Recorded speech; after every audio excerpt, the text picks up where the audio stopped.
up? This is Saga-san, Angelo Ferrer, head coach and Kajukenbo Yoga Japan. This is your basic grappling fundamentals for beginners and for stand-up guys and girls, ladies and gentlemen, who want to start working on grappling. So before we even start grappling, I'm not calling it jiu-jitsu, I'm not calling it wrestling, I'm just saying grappling, because that's how I see it. It's just grappling. If you've never done grappling before, what happens is grapplers, people who do judo, jiu-jitsu, sambo, wrestling, whatever grappling style you come from, they work the opposite of a stand-up person. A stand-up person starts learning martial arts, learning how to punch, how to kick, and then a Kajukenbo practitioner will learn a takedown. So we learn everything the grapplers learn everything backwards. They start from the ground up, while Kajukenbo practitioners start from up to the ground, and we learn takedown and ground. So this series in particular is to help you put this into your school curriculum, or however you want to do it, for your students to start covering some basic grappling. Something I like to show my students on the very first day for grappling, and it seems kind of extreme maybe for some folks, is what to do in the worst case situation as a stand-up person. Worst case situation, Saga-san tackles me, I don't defend, I land on my back and he gets on full mount and starts to punch me in the face. So, this is a horrible situation.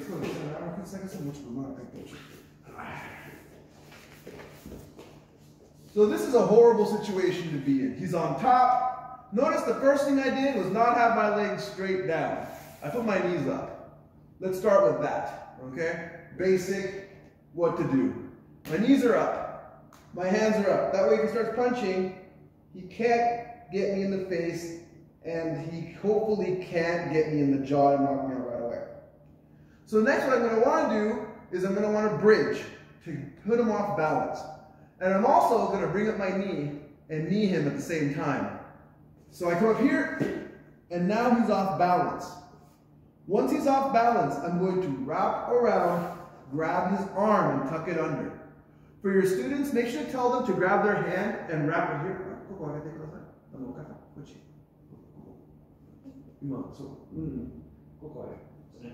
Because if they don't, if their hand is flat on the mat when we finish this technique, they might break their wrist or sprain it, so you want to be careful with that. So here, I got a nice underhook. I'm going to grab the head and hook it in here. So now that I'm on this side, I'm tucking my head here. If he tries to punch me with this arm, punch. He can't really reach around. If he does, he might get a few chips, but it won't hurt too much. Next, I'm going to grab my left leg, hook the ankle. Now that I've caught the left, grab the head, I'm going to bridge off to my left, here. And now, we're in a better position. What we can do from here, depending on what we're working on for fundamentals, I am going to say, for you people teaching fundamentals to your students, we're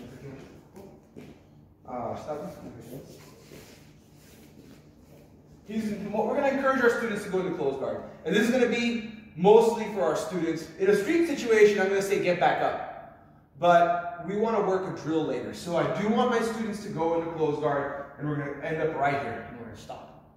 So let's try this one more time.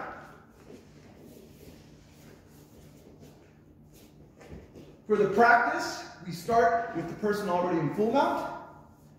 They start throwing a few light punches. I have my hands up. I bridge a knee, hook the arm. Remember to tell your student, to avoid them hurting their wrists, to grab there. You grab the head, hook the ankle, and off to your left. And then he goes into close guard. Or she goes into close guard. In this case, all right, some things I want to mention. Make sure to practice that 3 times. Tell them to switch after they've done it 3 times with their partners. And maybe set your timer for 5 minutes as your students alternate that technique. Try it 3 times, then switch. Try it 3 times, then switch.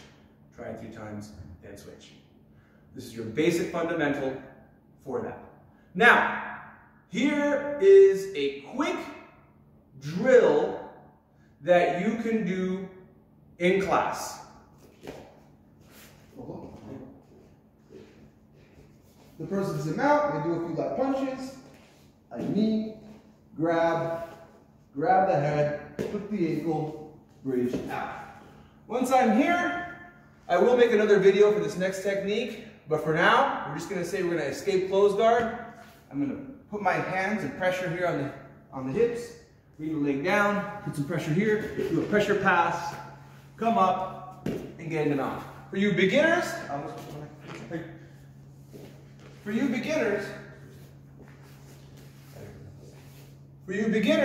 don't worry too much, just pass guard however you know how. Even if you don't, we're just kind of going through the motions, if you will.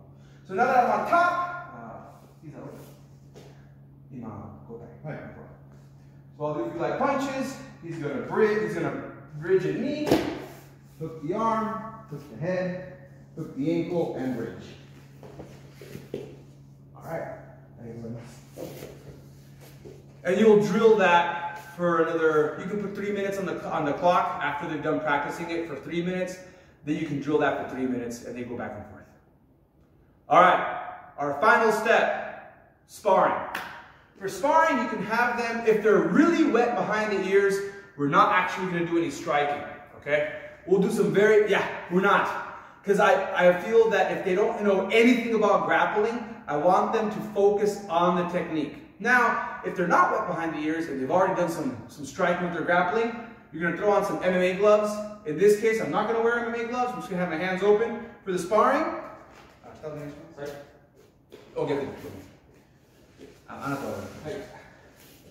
For the sparring, you're going to have a focused sparring rule where the person on bottom has to escape the person on top. For beginners, the person on top is just going to try to keep mount however they can.